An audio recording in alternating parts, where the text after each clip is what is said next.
This week we opened Fortnite to discover the island starting to crack, and while we were all distracted by the new items, most people didn't realize this is secretly teasing the live event. If you compare last week's map to the new version, you'll pick up on these strange marks. The ginormous cracks stretch all the way across the forest, but where did they come from? There are multiple leads we investigated, but the most obvious brings us back to Mega City, where a volcano is laying dormant. Up in the mountains overlooking the city, this hill is suspiciously shaped like an old volcano, and if lava was to seep out, it conveniently has a direct path to town. Maybe this is starting to become active, which would explain the cracks, but it's a little far away, and that brings us to our second theory that'll blow your mind. These cracks are surrounding Hiddenhenge, a little convenient for the 0 point to also be found here. Look a little deeper, and you'll start to find evidence showing that it's trying to escape, or maybe the island itself is being torn apart. This was something foreshadowed heavily at the end of last season, with the rift gate said to rip the fabric of reality. Maybe the island is now suffering as a result. The answer will arrive with this season's live event, which many people believe is in June, and it's safe to say these monoliths will play an even bigger role. They started to appear on the island about a month ago with these strange spirals west of Mega City. As it got closer, the name revealed itself as marine monoliths, and nobody knew what they meant. I mean, maybe they were just decorations, but then things got weird. A few days ago, the map was updated again with 2 new locations. The same monoliths that we all forgot about had spread even further. Now they can be found near the Citadel and in the lake of Brutal Bastion. Yeah, and that's when we realized these weren't just props, they're leading somewhere, and it gets even stranger when you analyze it. The blue orbs look really similar to Renzo's back bling. Could they be connected? I mean, it's possible, but there's a more obvious suspect who nobody knew existed until now. Lurking around these POIs is an NPC that spawns every match. She has never been seen before, and has quickly become one of the most interesting characters of Chapter 4. Her name, Serenade. She suddenly appeared last Tuesday and walks around the monoliths with this creepy music playing. Even weirder is the fact that she's not in the collection book, almost like she wants to remain hidden. According to her backstory, she was once a lonely wanderer, then gained powerful mystical abilities, and now roams the lands around Mega City, assisting those in need for a price. We assume Renzo had something to do with the monoliths, but if you talk to Serenade as him, she says, perhaps you're lost in a slightly different way, whatever that means. By now you probably noticed she has really familiar powers. From the chrome seeping down her arm to a holographic blue liquid on the other side, it's clear she has the abilities of the Herald and the Cube Queen. She got these from Tranquil Waters and literally never shuts up about it, but you gotta listen to her music pack because it's hiding a big secret. It took me a little while to realize it has an identical theme to the music pack of the Herald, and some theorists have connected this all the way back to a message from last chapter. Anyone who talked to Sabina as the Herald was told, I've been hearing your name in quiet places for a long time, and this is still true months later. The dots finally start connecting with Serenade's loading screen as you can see her last reality powers in full view, along with the monoliths in the background. She is incredibly important, and it's not even the first time someone has blown the storyline wide open. There are some other characters who just arrived on the island, and they're somehow more mysterious than Serenade. You can find these wanted posters all over Mega City, revealing a bounty on their heads alongside Triarch Knox. But what crimes have they committed? Let me officially introduce you to Dahlia and Styx, 2 renegades who are part of a new group called The Unseen. And considering they're blowing up cars in Mega City, I'm not surprised they have a bounty on their heads. Anyway, Styx is known for causing chaos and destruction, while Dahlia is a biohacker who prefers working in the shadows. Their third member seems to be Highwire, who's revealed as a saboteur that's been working directly with Triarch Knox in the last reality.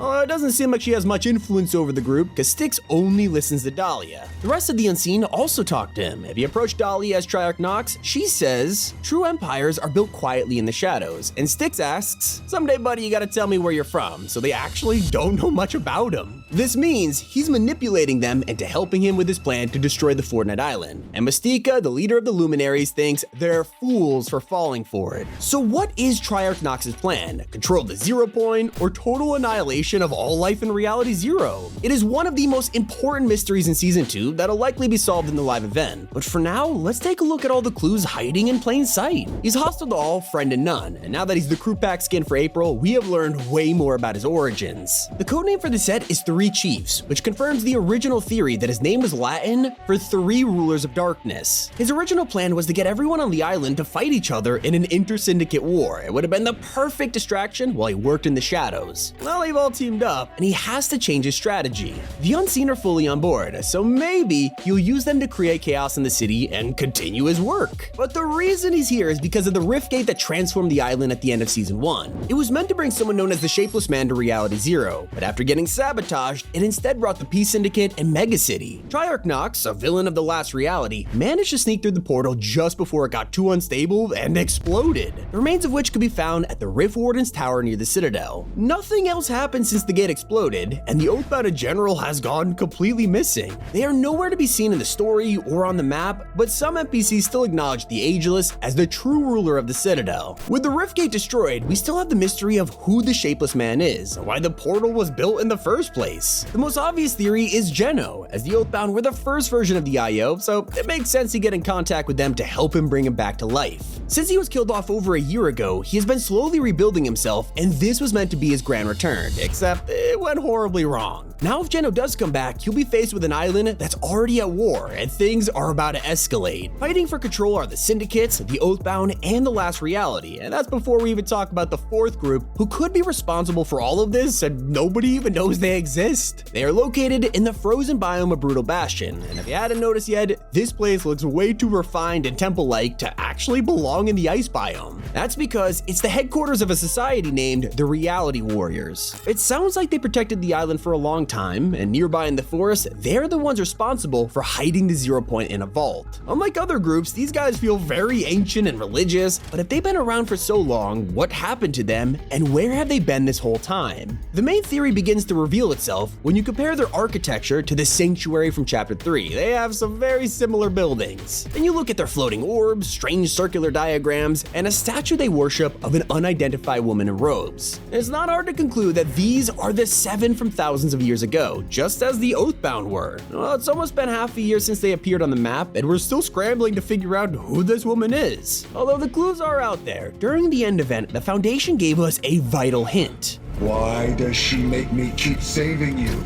I'm gonna be honest, this never made any sense until you look back on it years later. Despite Season 2 introducing an overwhelming amount of new characters to the story, none of them are tied to the Reality Warriors. Well, that sounds a bit disappointing. It could be a good sign. Fortnite usually saves their biggest characters for live events and season trailers, which could tease how important this group truly is. Now we have monoliths rising out of the ground and cracks around Hiddenhenge. Their protection, it's starting to collapse. The Reality Warriors aren't able to hide in the background for much longer, and if they truly are the protectors of the island, will need to step out of the shadows and face the Last Reality or the Oathbound. Now it's totally possible that they don't even exist anymore. Maybe it was just their home that was brought to the island, and the actual members of the Reality Warriors are the 7 we know and love today. It means the future of the island rests on a group that is currently being held prisoner, but from the creator of Fortnite's storyline himself, their story isn't finished. Amy is the robot assistant of the scientist and recently constructed a body for herself to go and save the group. They are currently victims of the Chrome and are being sculpted over and over again by it. So Amy's heading to their location using the Rift Gate, and we haven't heard from her since she went through the portal. It's likely that the live event might have a surprise return of the 7 as they stop Triarch Knox and the Unseen at the last moment. But what does this mean for the Paradigm? She's the only one to not be consumed by Chrome and was last seen in the Fracture event sacrificing herself for the island. Now it didn't kill her, but she also totally vanished, her final instructions being to give kinetic ore to the Oathbound, which allowed them to make the Rift Gate in the first place. Maybe she knew it was the only way to rescue the 7. They're also missing the Imagine, who literally died in Chapter 3 after throwing Geno into the 0 point. He was powerful enough to survive, but she sacrificed herself. And I mean, this is Fortnite, so no one ever really dies, and they did mention even more powerful snapshots of themselves in the comics. And so all of this leads us to the final member of the 7 who is missing for absolutely no reason. It's a mystery that didn't need to exist, but it does anyway, because you could find Agent Jones sleeping on a couch during Chapter 4's downtime screen, and that is literally the last time he was ever seen in the game. Nobody has mentioned him by name, he has vanished from the island as an NPC, and even Amy hasn't talked about Jones once. Considering he's the face of Fortnite, I hope he's alright. And then again, with a leaked version of Dr. Sloan in the survey with sand powers, maybe he has something to do with that, who knows? Those are 8 unsolved mysteries in Fortnite Season 2. It's been Tommy, and keep it here on Top 5 Gaming.